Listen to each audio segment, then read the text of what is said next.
الحمد لله رب العالمين والصلاة والسلام على سيد الأولين والآخرين وخاتم النبيين وعلى آله وأصحابه أجمعين. أما بعد فأعوذ بالله من الشيطان الرجيم. بسم الله الرحمن الرحيم. قال تعالى في كتاب العظيم: أفلا يتدبرون القرآن أم على قلوب أقفالها. صدق اللہ العظیم. شینشین پر جلوہ افروز قابل قدر حضرات علماء کرام اور معزز سامعین، یہ ہم سب کے لیے بے انتہا خوشی اور مسرت اور یہ بڑا بابرکت موقع ہے کہ تکمیل تفسیر قرآن کی اس مجلس کے موقع پر آپ اور ہم جمع ہیں. اللہ ہم سب کی حاضری کو، ہمارے کہنے کو اور ہم سننے کو اپنے کرم سے قبول فرما لے اور اس کو قرآن مجید سے گہری وابستگی اور قرآن مجید پر سنجیدگی کے ساتھ عمل پیراہی کا ذریعہ اس کو بنائے. عزیزان گرامی، میں سب سے پہلے مبارکباد دیتا ہوں اور یہ سن کر بڑی خوشی ہوئی کہ آج سے 28 سال پہلے شاہ مولانا عبدالجواد صاحب رحمۃ اللہ علیہ نے تفسیر قرآن کا جو سلسلہ آغاز کیا تھا اور جو سلسلہ شروع ہوا تھا وہ آج تکمیل کو پہنچا. اس لحاظ سے ان کے جانشین اور ان کے فرزند مولانا مفتی عبدالقیوم عتیق مظاہری بھی بڑے قابل مبارکباد ہیں کہ حضرت شاہ عبدالجواد صاحب رحمۃ اللہ علیہ کے وصال سے جو سلسلہ منقطع ہوا تھا انہوں نے اس تسلسل کو باقی رکھا اور جو پارے باقی تھے ان پاروں کی انہوں نے تکمیل کی. گویا اس لحاظ سے بھی اپنے والد بزرگوار کا حق ادا کیا. اقبال نے کہا تھا کہ باپ قائل نہ بیٹے کو اگر ازبر ہو، پھر پسر قابل میراث پیدر کیوں کر ہو. اس لحاظ سے انہوں نے اپنے والد کی صحیح جانشینی کا اور ان کے والد کا صحیح حق ادا کر دیا. میں ان کو بھی دل کی عطا گہرائیوں کے ساتھ مبارکباد دیتا ہوں. اور یہ بات بھی ہم سب کے لیے قابل غور ہے کہ عام طور پہ بہت سے چیزیں شروع ہوتی ہیں لیکن وہ بہت کم پائے تکمیل کو پہنچتی ہیں. لیکن جس خلوص اور اخلاص کے ساتھ اور جس الہیت کے ساتھ یہ سلسلہ شروع ہوا تھا 28 سال پہلے، آپ اندازہ لگائیے کہ پورے استقامت کے ساتھ، پورے تواتر کے ساتھ اور پورے تسلسل کے ساتھ یہ سلسلہ جاری رہا. یہ خود ایک بہت بڑی کرامت ہے اور یہ خود بہت بڑی استقامت کے ساتھ یہ جو سلسلہ شروع ہوا ہے یہ بھی بہت بڑا قابل قدر کارنامہ ہے. عام طور پر قرآن مجید کی تلاوت ہوتی ہے تو اسی کو بسا غنیمت سمجھ لیا جاتا ہے، لیکن قرآن مجید کے تفسیری حلقے پورے تواتر اور تسلسل کے ساتھ شروع سے اخیر تک بالاستعاب یقیناً وہ سامعین بھی بڑے مبارکبادی کے مستحق ہیں. دل چاہتا ہے کہ دل کھول کر ان کو مبارکباد دو جو یہ پورے اجلاسوں میں جاری رہے اور شریک رہے اور قرآن مجید کی بالاستعاب تفسیر سے انہوں نے استفادہ کیا اور انہوں نے افادہ کیا. ہم جب مکتل میں تھے اور پڑھ رہے تھے فیض العلوم میں تو آپ کے اور میں ہم سب کے مربی اور پیر و مرشد حضرت شاہ صاحب جمال الرحمن صاحب مفتاحی دامت برکاتہم کے بارے میں ہم نے اس وقت سنا تھا کہ حضرت جہاں مکتل کی جامع مسجد میں 9 سال تک مسلسل امامت کی اور خطابت کے فرائض انجام دیے تو ایک معمول تھا کہ فجر اور عشاء میں ترتیب کے ساتھ نماز میں قرآن مجید کی تلاوت کرتے. اور ہم اس وقت بچپن میں سنا تھا کہ اس ترتیب کے ساتھ حضرت نے نماز میں قرآن مجید کی تکمیل کی تھی. فجر میں بھی عام طور پہ جہاں لمبی قراتیں کی جاتی ہے تو فجر اور عشاء میں حضرت کا یہ معمول تھا اور اسی معمول کے ساتھ پورے قرآن مجید کی حضرت نے تکمیل کی تھی. اور آج پھر یہ سلسلہ تفسیر قرآن کے حوالے سے حضرت شاہ عبدالجواد صاحب رحمۃ اللہ علیہ اور ان کے فرزند کے ذریعے سے 28 سالہ تفسیر قرآن کا یہ سلسلہ آج تکمیل کو پہنچا. میں دعا کرتا ہوں کہ اللہ تعالیٰ اس تکمیل تفسیر قرآن کو حضرت شاہ عبد الجواد صاحب رحمۃ اللہ علیہ کے لیے بہترین صدقہ جاریہ بنائے اور ثواب جاریہ بنائے، اور ان کے فرزند نے جو اس سلسلے کو تکمیل کا ذریعہ بنایا ہے، اللہ قرآن کے اس فیوز سے ان کو اور ان کی نسلوں کو اللہ قرآن کے اس فیوز سے عام اور تام فرمائے۔ بزرگان محترم، بڑے علماء بیٹھے ہوئے ہیں، تفصیل کا یہ موقع نہیں ہے، لیکن آپ نے ابھی سنا کہ قرآن مجید کے کئی حقوق ہیں۔ اس میں قرآن مجید کا ایک حق یہ ہے کہ قرآن مجید کو صحت کے ساتھ، تجوید کے ساتھ، الفاظ اور قواعد کی رعایت کے ساتھ پڑھنا صرف حفاظ و علماء پہ نہیں بلکہ ہر ایک پہ ضروری ہے۔ قرآن مجید کی تلاوت پورے آداب کی رعایت کے ساتھ، پوری صحت کے ساتھ، تجوید کی رعایت کرتے ہوئے، اس کے اصول و قواعد کی رعایت کرتے ہوئے، اس لیے کہ قرآن مجید میں حکم دیا گیا کہ وَرَتِّلِ الْقُرْآنَ تَرْتِيلًا، تو آداب کی رعایت کے ساتھ قرآن مجید کی تلاوت کرنا اور پڑھنا یہ ہم سب کا پہلا حق ہے۔ اگرچہ کہ علماء نے اللہ کی اس کتاب کے کئی حقوق لکھے ہیں، بعض علماء اور مفسرین نے 50 حقوق لکھے ہیں، بعض نے اس سے زیادہ لکھے ہیں، لیکن عام طور پر حضرات علماء کرام نے 3-4 حقوق جو بتاتے ہیں کہ تلاوت صحیح ہو، اور پھر اس کے بعد معانی اور مفہوم سے واقفیت ہو، اور قرآن مجید پر عمل ہو۔ یہ تو بنیادی ہر ایک کے ہم سب کا حق ہے کہ یہ 3 حقوق کا کم از کم اللہ کی اس کتاب کا رعایت کریں۔ قرآن مجید کا ایک حق یہ بھی ہے کہ اس کے ظاہر کا بھی احترام کیا جائے۔ قرآن مجید کے ظاہر کے احترام کے سلسلے میں اس پہ جو اوراق پہ قرآن مجید لکھا جائے، جس اوراق پہ چھاپا جائے، ان سب کا ادب و احترام اور عظمت یہ قرآن کا حق ہے، ہمارے اپنے ایمان اور دین کا حق ہے۔ اس لیے قرآن مجید کے سلسلے میں اللہ کے نبی علیہ السلام کے جو ارشادات ہیں کہ اس کو مخالفین کے پاس مت لے جاؤ، مخالفین کے حلقوں میں اس کو نہ لے جاؤ۔ کیوں؟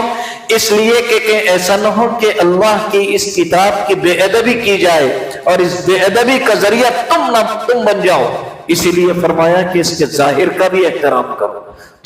اس کے ظاہر کا بھی ادب کرو، ظاہر کی بھی عظمت کرو۔ بلکہ یہی نہیں، بلکہ حق تو یہ ہے کہ قرآن مجید سے جو نسبتیں ہوتی ہیں، اس کا وجودان رکھنے کی جگہ، یہ سب کے سب قابل احترام ہے، سب کے سب قابل تعظیم ہے۔ اسی لیے اللہ کی اس کتاب کو کوئی ایسی جگہ نہیں رکھا جاتا جہاں کوئی صاف جگہ نہ ہو،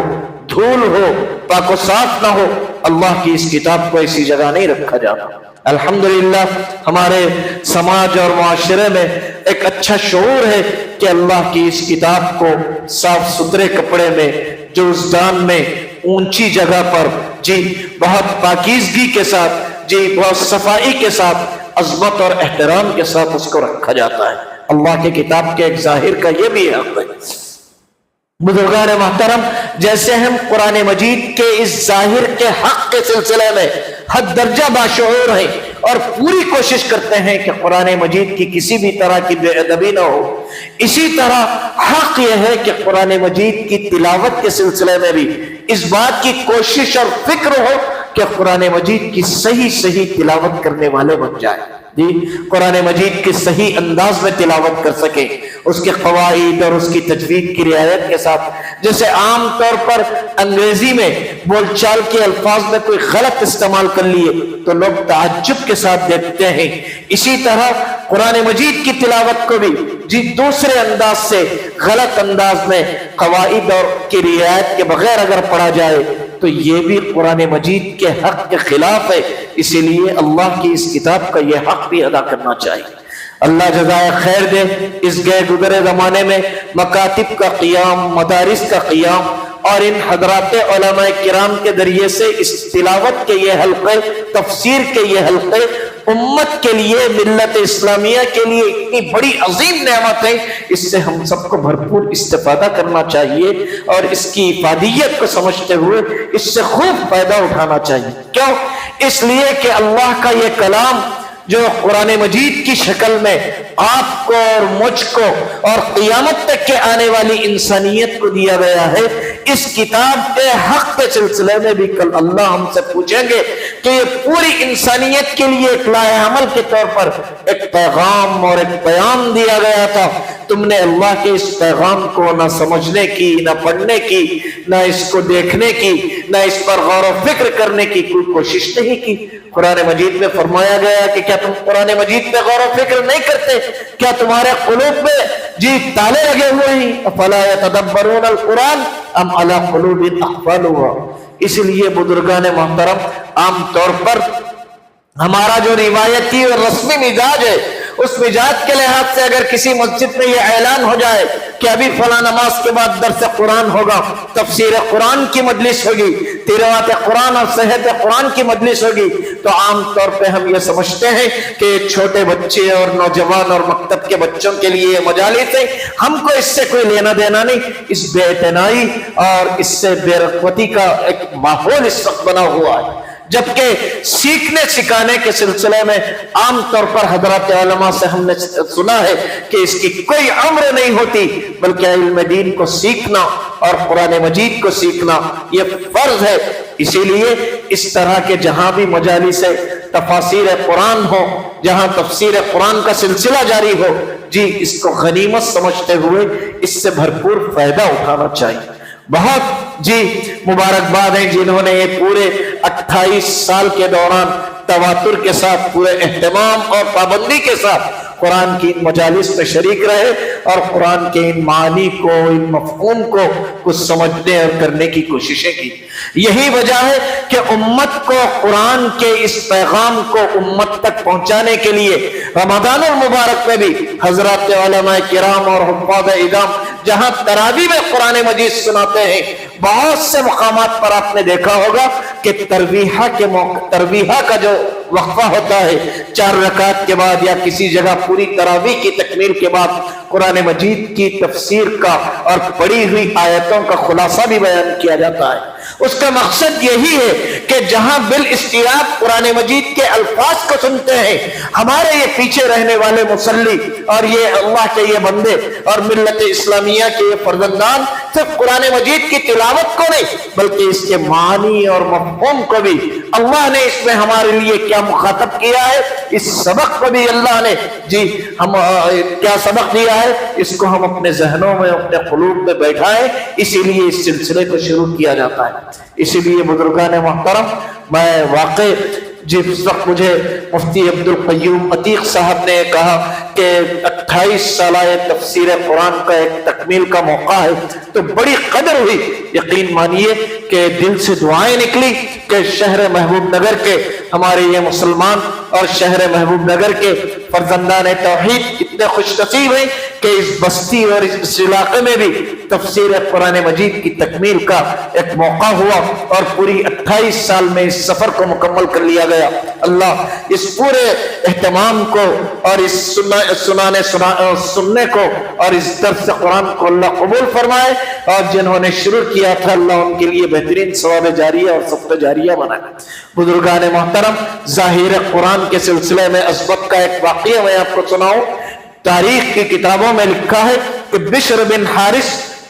رحمت اللہ علیہ اپنے وقت کے بہت بڑے ایک بزرگ تھے۔ وہ پہلے بدقماش آدمی تھے،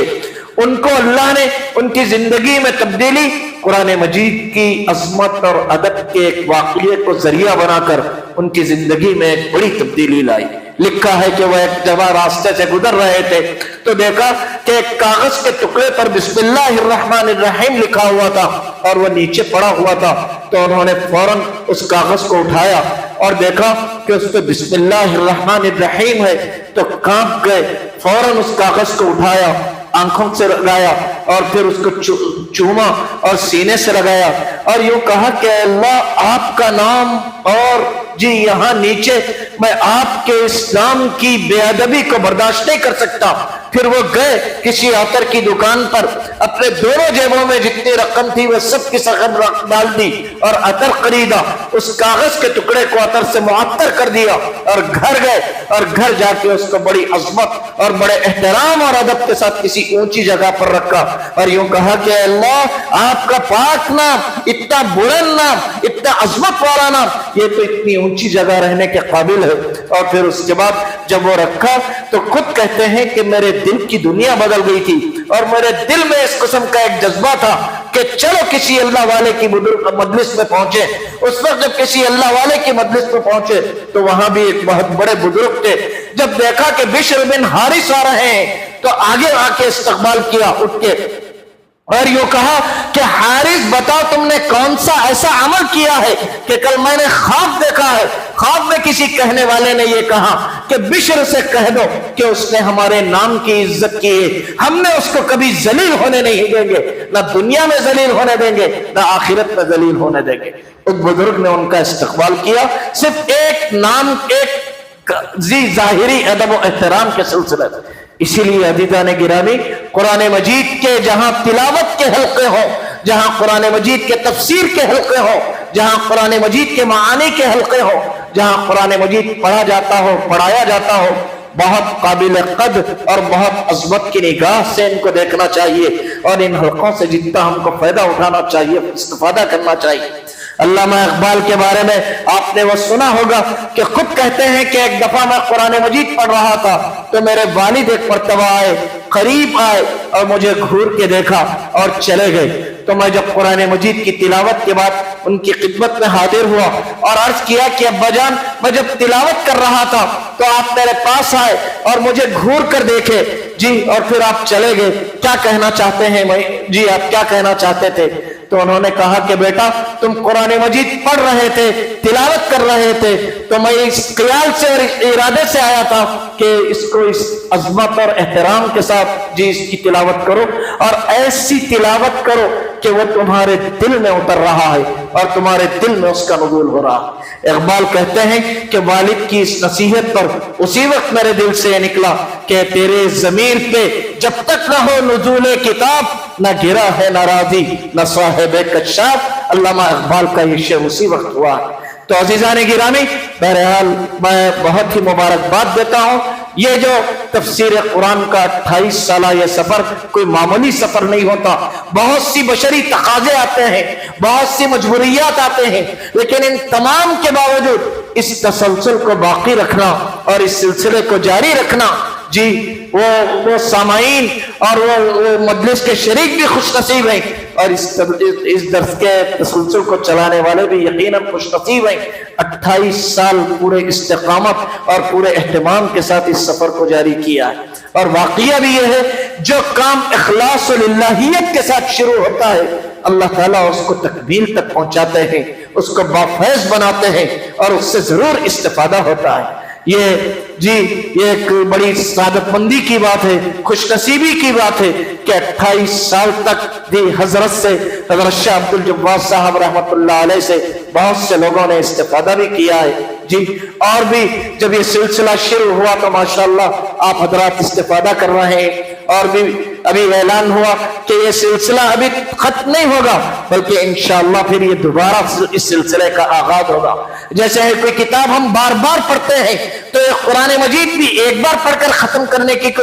کرنے کی کتاب نہیں، بلکہ قرآن کے معنی ہی یہ ہے کہ بار بار اس کو پڑھا جائے، بار بار اس کو پڑھا جائے، بار بار اس کو پڑھا جائے۔ زندگی میں ایک مرتبہ تفسیر قرآن کے حلقے کو مکمل کر کے یہ سمجھ جائیں کہ ہم نے تفسیر سن لی جی، یہ قرآن مجید کا حق نہیں بلکہ جب تک موقع ملے اس سے بھرپور استفادہ کرنا چاہیے۔ میں ہمارے یہ جو ہندوستان میں اور یہ جو بر صغیر کے حلقے ہیں، یہ بر صغیر میں بسا غنیمت ہے آج بھی کہ قرآن مجید کے پڑھنے پڑھانے کا، سننے سنانے کا اور قرآن مجید کے سیکھنے سکھانے کا ایک ماحول بنا ہوا ہے۔ میں آپ کو بتاؤں کہ کچھ دن پہلے ایک رسالہ میں نے دیکھا، اس میں ایک عرب رائٹر کا ایک مضمون میں نے پڑھا،